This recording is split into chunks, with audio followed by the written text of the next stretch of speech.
to the cloud. Recording in progress. Great. Okay, so the first thing I would like to do is take a look at the unit overview for this next upcoming unit. So you can take a look on my screen up here, or if you wanted to follow along on your own computer, you certainly can. Let me increase the font size for folks in class here a little bit. So the first thing I started off with at the top of this document are just some important reminders about the research paper. Now, we talked about this at the beginning of the semester. It's in the syllabus, but I want to stress it to you guys right at the start of the unit and take any questions that you might have about it. So the final draft of the research paper, which is what we're creating for this unit, is worth a full 50% of your final grade. So you can see right off the bat, it's going to have a huge impact on your final grade for the semester, okay? The other important piece of this is that due to transfer requirements for this course, a student has to earn at least a D on the research paper in order to pass this class. D's are considered passing grades. You ever hear the expression D's get degrees? That is true. D's are considered passing grades. However, in order to pass this class in line with our IAI transfer agreement with all the universities that we transfer to, we agree that students have to get at least a D on the research paper. So in other words, what that means is if a student were to get an F on the research paper, that student will receive an F in the course, even if their exact course percentage grade did somehow work out to be higher than an F, which has happened in rare occasions. Does this make sense? And again, this is not an IVCC policy. This is not a Nora Villarreal policy. This is a policy that has to do with our ability to transfer classes to other schools. It is very, very rare that that happens. It's very rare for someone to fail the research paper unless they just straight up don't hand it in, or hand in something that's really, really, really subpar. But do keep that D in mind. I think most of us, our goal is going to be an A, right? But your very bottom goal should be a D to make sure that you pass the class. Are there any questions about that little rule right off the bat? Okay, just keep it in mind. Just keep it in mind. The next one reminds us about some of the things we want to make sure that we do on the research paper in order to get at least that D or at least that passing grade. So we need to make sure that we meet the length requirement, that minimum word count. Do make sure that you read it, okay? On the other hand, you don't want to go way overboard beyond that maximum word count. And we'll be looking at the word counts in a moment here. Okay, so stay within that sweet spot within the word count requirement. We'll definitely want to keep a really close eye out for how we are doing citing our sources. Because if I were to receive a research paper, let's say, for example, where every single citation showed serious errors, that student is not going to earn a passing grade. Because again, one of the purposes of the research paper is we're telling your upper level professors, we're telling the universities that you're transferring to, this student knows how to do research and cite sources. So that's like one of the key things that we'll be looking for in the research paper. Of course, plagiarism is something you'll want to keep a sharp eye out for. That's the type of thing that can sink a whole paper right off the bat. So be aware of copying and pasting from sources. Take great care with citing your sources. And if you have any questions about it, we can talk about it in class. You can consult a writing center tutor, all that good stuff. The last thing I'll mention is when we look at the assignment sheet in a moment here, you'll see a certain number of different types of sources that you'll need to include on the research paper. It will be really hard for a student to earn a passing grade on the research paper if they don't have the correct number and type of sources. All right. So basically, in a nutshell, everything about working with sources in the research paper is really important. Again, because those are the skills we need to ensure that each of you have as you move on in your academic careers. So I would definitely recommend, and I've put this a few places, like on the unit overview document. Oh, this is the unit overview, but you'll see it again down below. You may want to seek help ahead of time from the library, from the writing center, or from me during office hours. And at this time in the semester, those appointments tend to book up really quickly. So if you know already that you want to make sure you get seen in the writing center a few times, I would strongly recommend that you make those appointments now so that you can make sure you get seen. I would not depend on a walk-in appointment at this time in the semester because they do get pretty busy. So as I said, the best way to make this project the easiest on yourself, one thing I kind of forced you to do already with the proposal, I've already got you thinking what you're doing, I've got you looking at sources ahead of time and things like that. So just try to avoid procrastination as much as you can.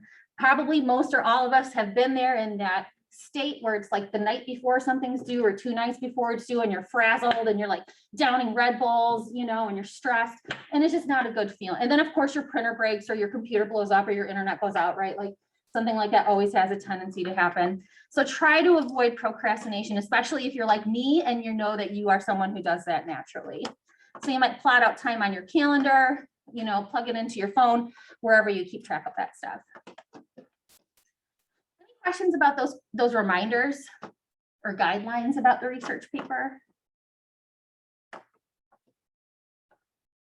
Nothing so far. Okay, so the rest of the unit overview, you know, I'll let you guys read through it on your own. Again, we're closed for Veterans Day. I'm recording a weekly video right now. We're about to discuss the Essay 3 assignment.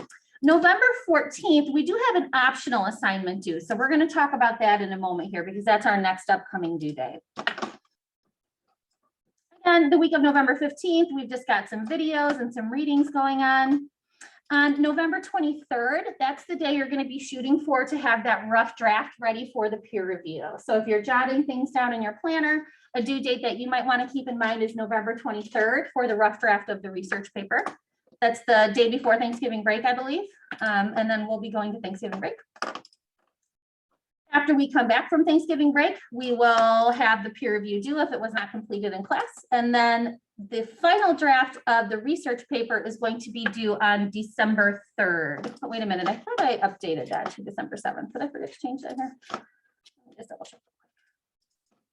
Maybe it was December 3rd. I could be thinking of it. Yeah, December 3rd. Okay, perfect. Great. The deadline for the research paper on December 3rd, I will have to make that a really firm deadline. I'm sure you're going to guess what I'm going to say next because I need time to get them all graded and returned. And the research papers are a very intensive grading process. I love reading and grading them. They're so interesting to me, but they do take quite some time. So keep in mind, I've been like pretty flexible and lenient with due dates this semester. I'm not able to be flexible with the due date for the research paper, again, due to that grading time constraint. Okay. And that's our last big assignment. So we'll have, I think, like one more class meeting after that. And that's the end of the semester. So pretty exciting. Questions on any of that stuff so far? Yeah, Tori. We have to do the responses on the rough draft, right? Yes, we'll do a peer review during class on the day that the rough draft is due. And then I usually set another due date, like, and if you didn't get it done in class, make sure you post your reply by this time so that your partner has time to read it and revise, right? Does that make sense? Yeah. Okay, did that answer your question? Yes. Other questions?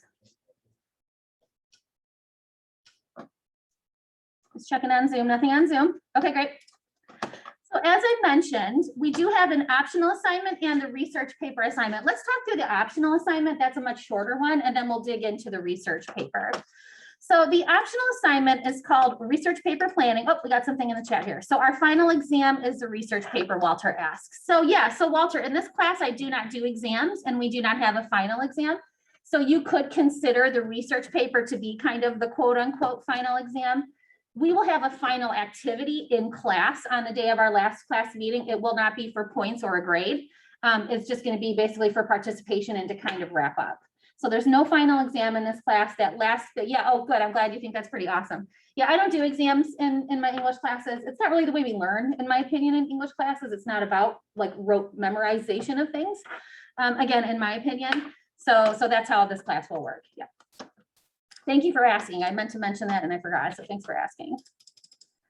Alrighty, so let me just emphasize again, this is an optional assignment. We already generated ideas during our last unit, right? All of us pretty much have a really good, idea of what direction we're headed in, what types of sources we're using, what our research question is. However, I did want to offer students an opportunity to get some more points also before the end of the semester. So instead of a generating ideas discussion, this is just an optional one-person assignment, individual assignment. So it's a reflection.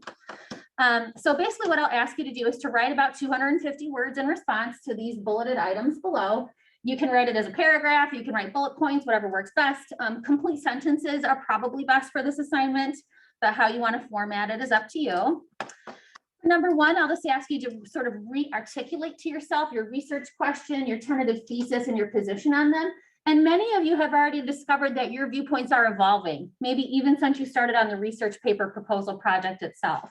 So if this looks a little bit different than what appeared in the proposal, that's good. I think that's a good thing. Yes, So is it 250 words per number? 250 words total for the whole Okay. thing. Yep, exactly. I see a question in the chat. I'll get to that in a moment here. Number 2 asks you to consider the use of rhetorical appeals, and we're going to discuss those in class next week. So if you're not sure what I mean when I refer to ethos, pathos, and logos, that's something we'll get started talking about next week, and your textbook also discusses it as well. And then I think this step will probably be numbers 2 and 3, I think will be the most useful. Number 3 just sort of asks you to plan that writing process, like literally what hours of what days are you going to be working on this project, right? And maybe consider obstacles that you anticipate having to deal with during this time. It might be scheduling, right? It might be writing time, it might be technology, whatever it is. It's a good idea if we can sort of think about those things ahead of time, and that gives us a chance to obviate them before they become an issue. At the bottom of this document, I just included the same things I always do, which is some stuff that I think is helpful as you work on your drafts. Sammy asks, can it be used in the research paper? So Sammy, are you asking if this reflection can be used in the research paper?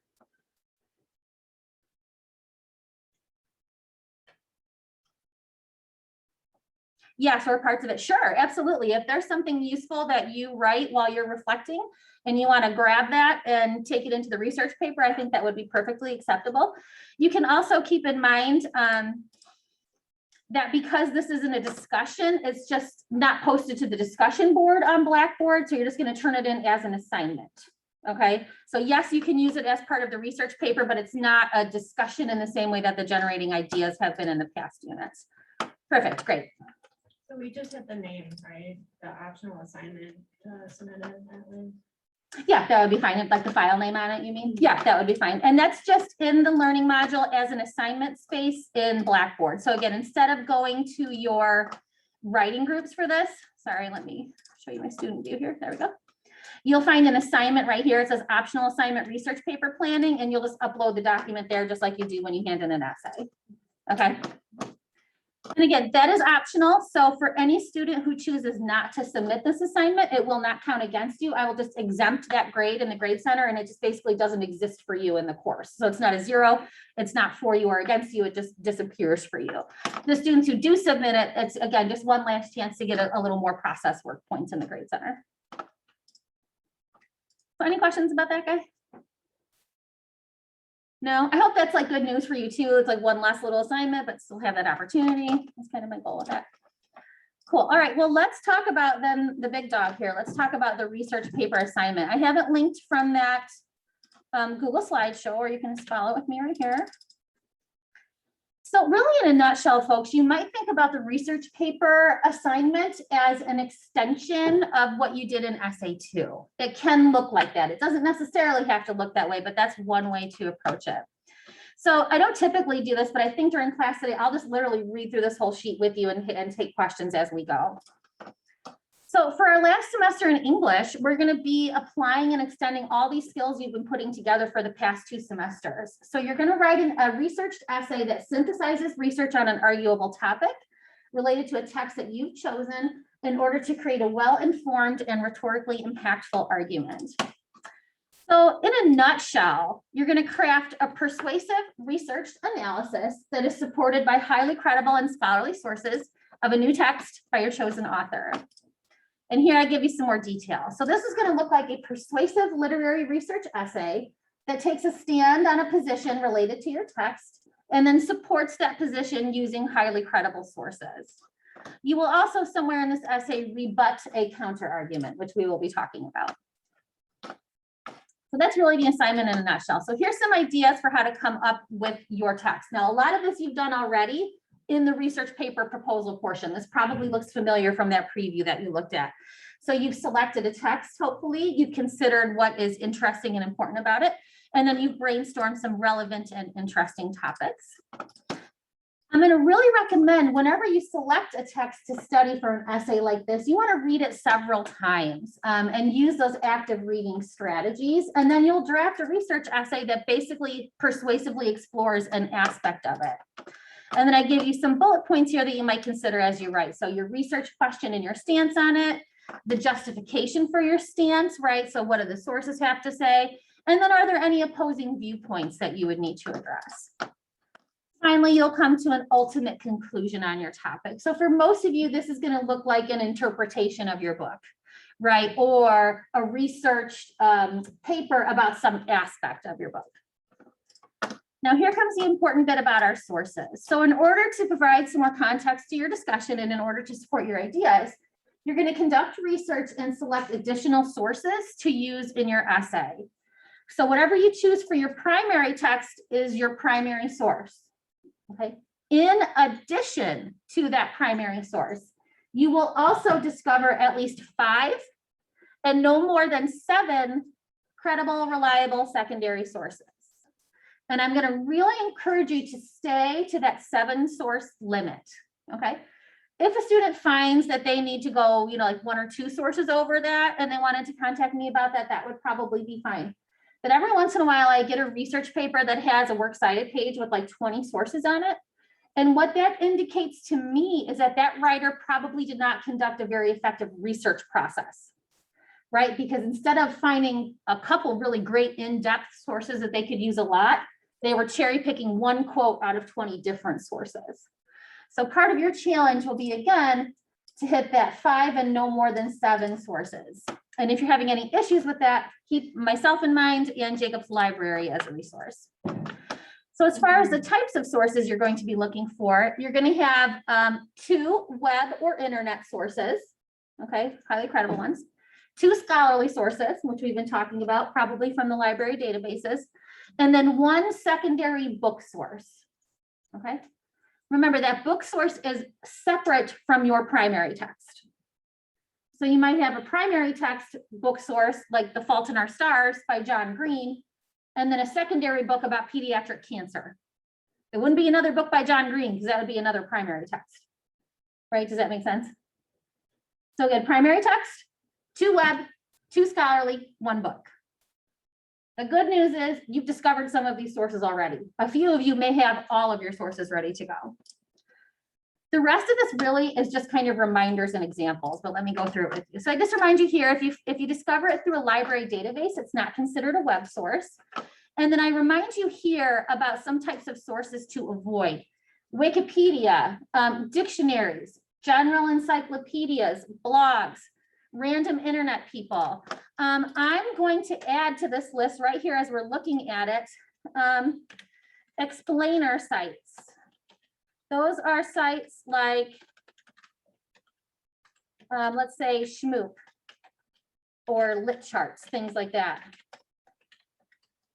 We want to be looking for expert writers and professionally published articles, okay?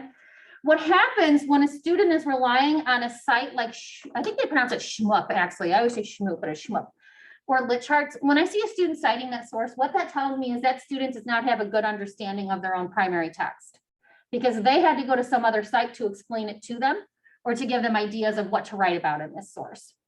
So again, several people were citing sources like that in essay 2. Maybe not that big of a deal. For the research paper, you definitely want to stay away from those kind of really lower level basic, I'm going to explain to you what happened in this book. I'm going to explain all the characters to you. I'm going to give you the themes. Those are not necessarily the most useful. We want to be looking for expert writers and professionally published sources. So I have a quick question. Yes, go ahead. All right. So when I did my research proposal, I was unsure. My primary source was one of the books by Rupi Kaur, and then I ended up using my other book source as one of her other books. So that would actually count as a primary source, not a secondary book source. Probably so. And like I said, it won't probably be that big of as much of a big deal for essay 2 because we didn't focus on that as much for this unit. But for this one, you want to make sure that that secondary source is not another primary source by your author. Okay, perfect. Thank you. Yes, you're welcome. Thanks for asking. So is that going to affect anything if I had that in my research proposal as my book source? No, Okay. no. So that's actually just a chance for me to let you know, oh, hey, by the way, this actually looks like another primary source. So you'll need another primary source for your essay. Yeah, that's another reason that I like to do the proposal is so that I can head off problems like this ahead of time for you. Thank you. Sure. Thanks for asking. I keep looking at the projector like you're in the projector, but okay. Sammy asked in the chat, is the A to Z database a good place to get all our credible sources? So Sammy, there's kind of two answers to that question. Yes, the A to Z database is a fantastic place to go look for sources, credible sources, especially scholarly sources. But do keep in mind that two of those web sources that you need to find, those internet sources, need to come from outside of the library's site, outside of their databases, outside of their pages. In other words, I want you out on the internet, out on the World Wide Web, finding two highly credible sources. That demands a different type of research skill, right, than when we're researching within those library databases. When we're in the A to Z database list, the idea behind it is the librarians and the experts have already chosen those credible, resources for us. When we're on the internet, we have to be in charge of assessing that credibility. So that's the reason why we kind of make this clear distinction and insist that some of your sources need to come from online, because I want to ensure that you can do some effective online research. EBSCO would be considered a library source. Yes, Maddie Rayberg asked in the chat, would EBSCO be a library source? And the answer is yes, that would be considered a library source. Yep, and it's a fantastic one. Sammy, yes, do I need to cite all the Harry Potter books separately? Yes, Sammy, I would say, if you're writing about a series, which a few of you are, so if this applies to you, you can kind of perk your ears up. Anybody writing about a series of books, whatever books you cite from in your essay would need to appear as separate entries on the works cited page. So if you're going to discuss all 7 Harry Potter books, and like write about a theme or something that shows up in all 7 of them, those would appear in 7 separate entries on the works cited page. So I hope that answers your question, but feel free to chime back in if you have more. Oh. Can you show us an example of a research paper or a works cited page? Because we're going to do that next up in class here. I have a couple examples to show you.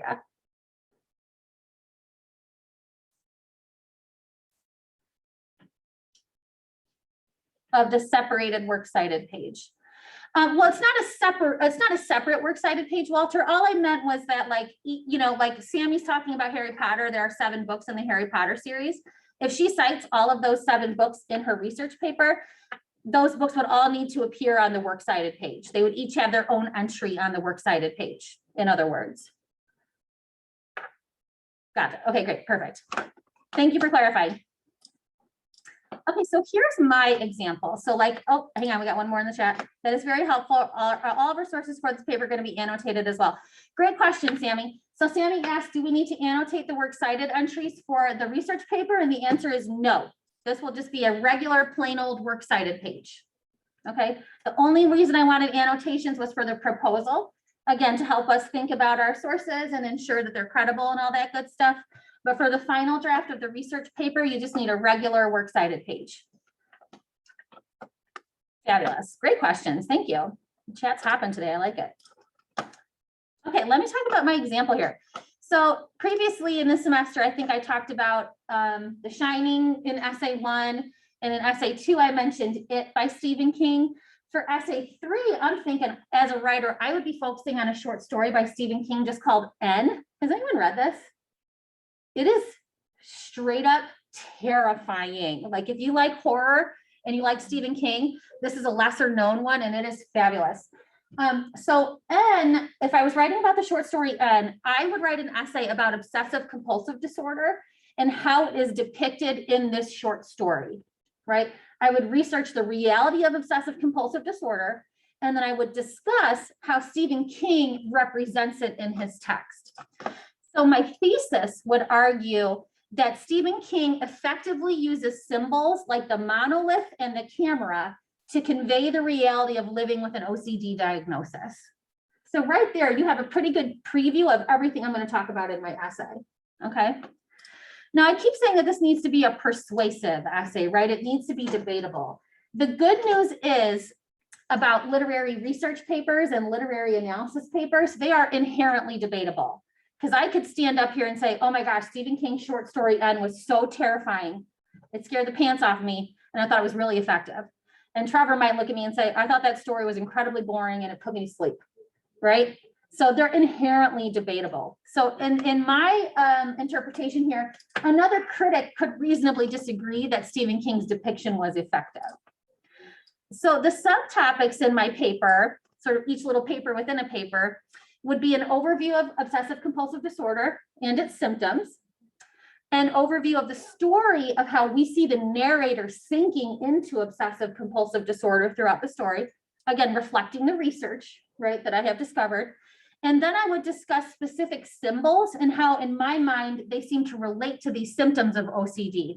So for example, there's a really big thing in this story about a camera, right? And my interpretation is that a camera can allow you to sort of control the appearance of reality, right? We all know this. We can stage a picture and make it look like anything we want it to look like.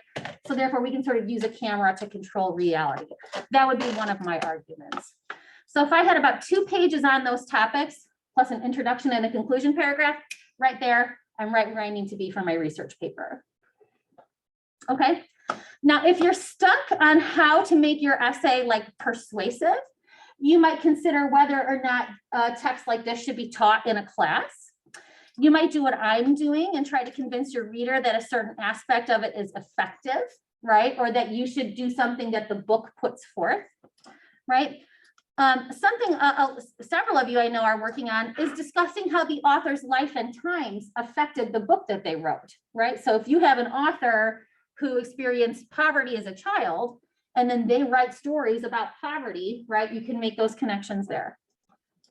Finally, you might simply identify an element of the text that you want to learn more about. So like in that short story N, they talk about OCD. I find it interesting. So I want to go research OCD and make my connections there. Just remember that we want our arguments to be based on our text and on facts, not necessarily on opinions. So here's the requirements for the research paper. Of course, we're going to use proper MLA format throughout. The word length requirement here is a minimum of 2,000 words to a maximum of about 2,500 words. So that gives you about 2 pages of wiggle room within there. Most research papers that I've been receiving at 2,000 words are just about 7 pages, it seems to me. It depends on which word processor you're using. So I might even change this to 7, but do pay attention to that 2,000 word count minimum. I'll even bold it here for us so we see it nice and bright. You'll of course include a thesis statement, and you're going to use quotes, paraphrases, and summaries from your primary text and secondary sources to support your ideas. And you will include a works cited page with at least 1 new primary source and 5 to 7 secondary sources. And then again, down here, I have restated those requirements. So the primary source, 2 highly credible web sources, 2 scholarly sources, and 1 ebook. And I will add also underneath here, no annotations are required for the works cited entries, just in case that comes up as a question in your mind.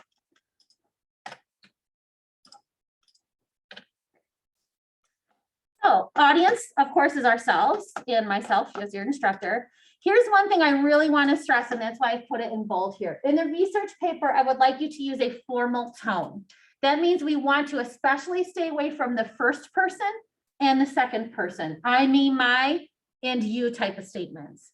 Pay very close attention that you're not narrating the writing in your research paper, okay? Take care to avoid statements like this essay will discuss, I will go on to, discover, statements narrating your research process.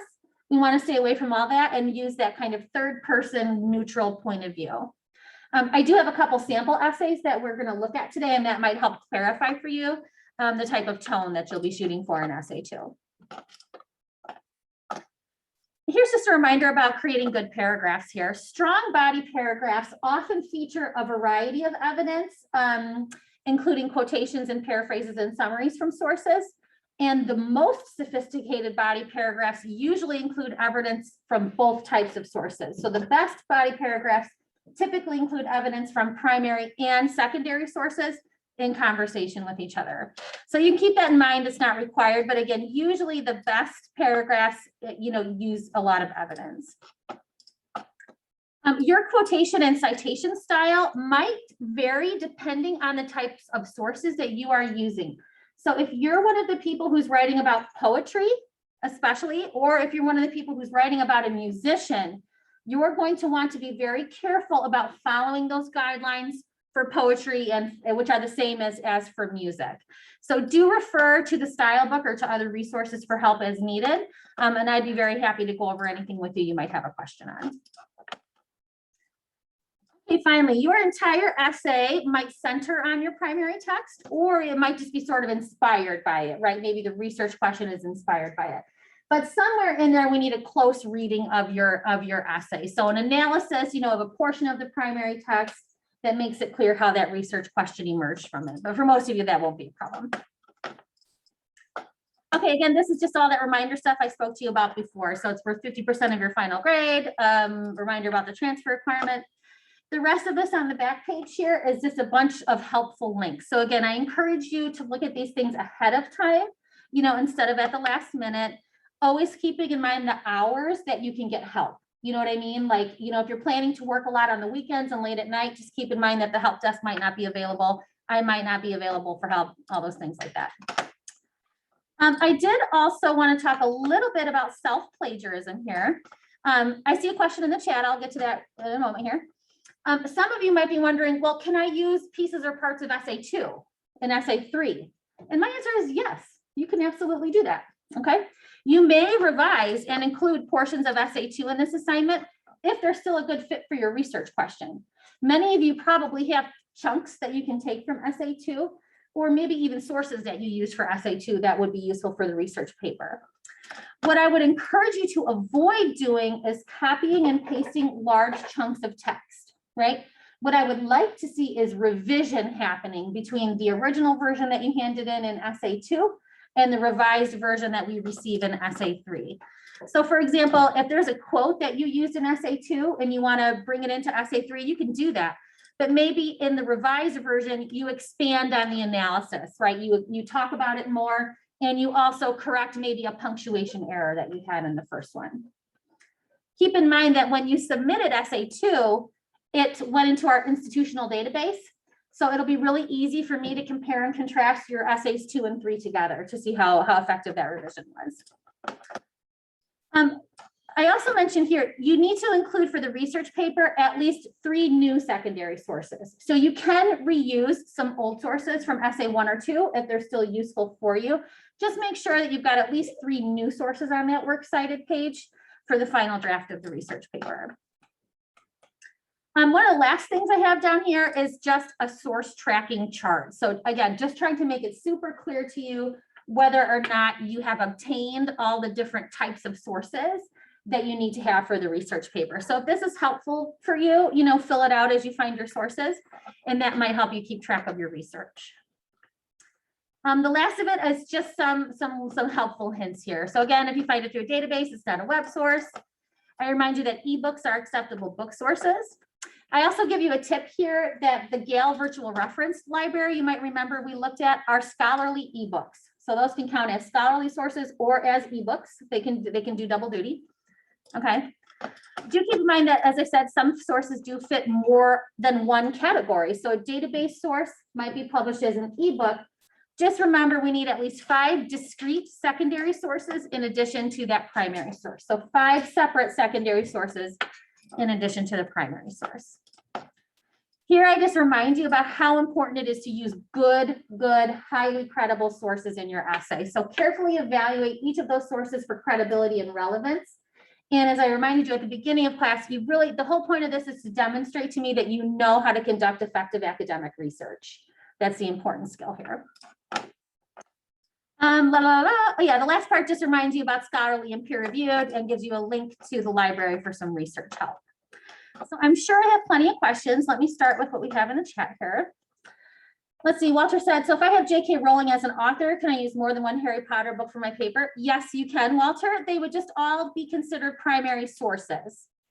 So if you're writing about books in the series, you can use that entire series. Just remember that each of those books, though, is going to be considered a primary source and not a secondary source. So that would certainly be appropriate. Great. Okay. Other questions? What else can I answer for you about this assignment? Yes. So can I still use, I'm using Light in the Attic, and that's like a collection of his works. But in each essay, I've been focusing on a different topic. Am I still allowed to use that? Absolutely. Yeah, so that student asked if you couldn't hear, she's working with an anthology of poetry, and in previous essays, she focused on poem A and on poem B. Is it okay for the research paper to refer to poems C and D from that same anthology? And I said, yes, that would be perfectly appropriate. Those are just a bunch of really short primary sources. You could treat each one as a separate primary source or the whole anthology as one source. Okay. So, yeah. Mhm. Okay, let me check my chat here. So if we decide to use a few sentences from our past essays when we include that source in the works cited page. Great question. So do you need to cite yourself on the works cited page? My answer is no. I'll just say no. I don't know. Another professor might have a different answer for you, but I think it's redundant. Those were your ideas that emerged from your own brain. So in my opinion, no, you do not need to cite yourself. And you're very welcome for answering that last question. Happy to. Other questions?